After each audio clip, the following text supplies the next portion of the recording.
Hi friends, welcome back to Sweety logs.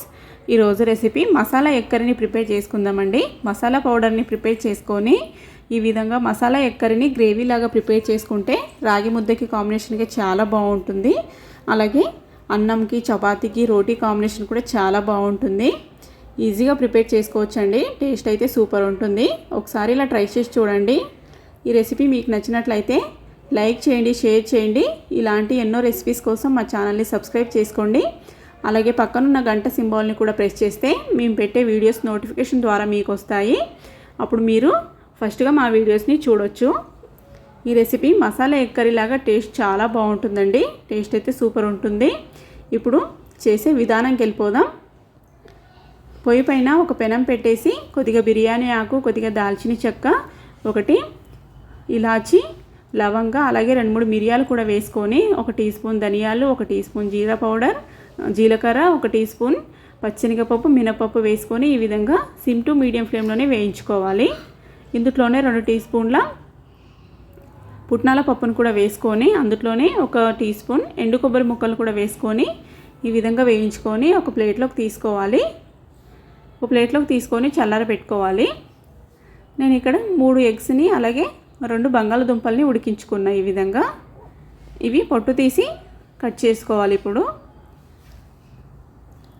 ఈ విధంగా ఎగ్స్ని 2 ముక్కలుగా చేసుకొని పెట్టేసుకోవాలి. ఇక్కడ కొద్దిగా పుదీనా, అలాగే బంగాళదుంపల్ని ఈ విధంగా సన్నగా కట్ చేసుకోవాలి. ముక్కలుగా ఉడికించుకున్నాయి. ఒక మీడియం సైజ్ ఆనియన్ ఈ విధంగా సన్నగా ముక్కలుగా కట్ చేసుకొని, ఒక పండు టమాటో తీసుకొని ఈ విధంగా సన్నగా తరుక్కోవాలి. అలాగే 2 పచ్చిమిర్చిల్ని ఈ విధంగా చీలికలాగా చీల్చుకొని పెట్టేసుకోవాలి.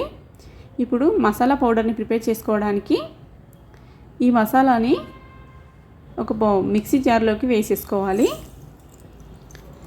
ఈ విధంగా వేసుకొని ఫైన్గా పౌడర్ లాగా ప్రిపేర్ చేసుకొని అందులో కొన్ని వాటర్ యాడ్ చేసుకొని పేస్ట్ లాగా ప్రిపేర్ చేసుకోవాలి. ఈ విధంగా మెత్తగా పేస్ట్ లాగా ప్రిపేర్ చేసుకొని పెట్టేసుకోవాలి. ఇప్పుడు పొయ్యి పైన ఒకటి ప్యాన్ పెట్టేసి అందులో 1 టేబుల్ స్పూన్ ఆయిల్ యాడ్ చేసుకోవాలి. అందులోనే పచ్చిమిర్చిలు అలాగే ఆనియన్ ముక్కలు కూడా వేసుకొని బాగా మగ్గించుకోవాలి.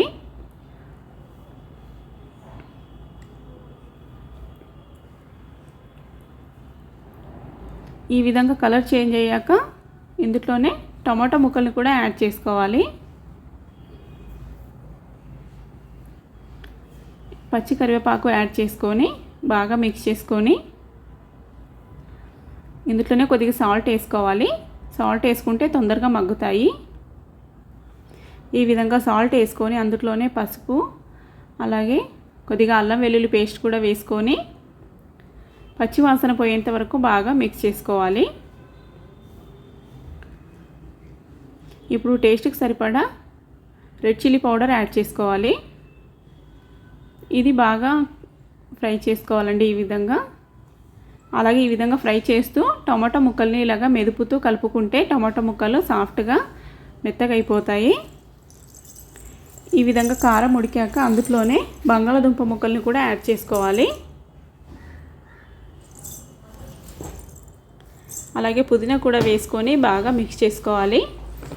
ఒక 2 నిమిషాలు ఇందులో బాగా మగ్గించుకోవాలి బంగాళదుంపల్ని. ఇప్పుడు ఇందులో ఈ మసాలాని యాడ్ చేసుకోవాలి. ఈ విధంగా మసాలా మొత్తం యాడ్ చేసుకొని తగినన్ని వాటర్ యాడ్ చేసుకోవాలి. తగినన్ని వాటర్ యాడ్ చేసుకొని కొద్దిగా 2 మినిట్స్ అలా మగ్గించుకొని అందులోనే మనము ఉడికించి పెట్టుకున్న కోడిగుడ్లను కూడా యాడ్ చేసుకోవాలి.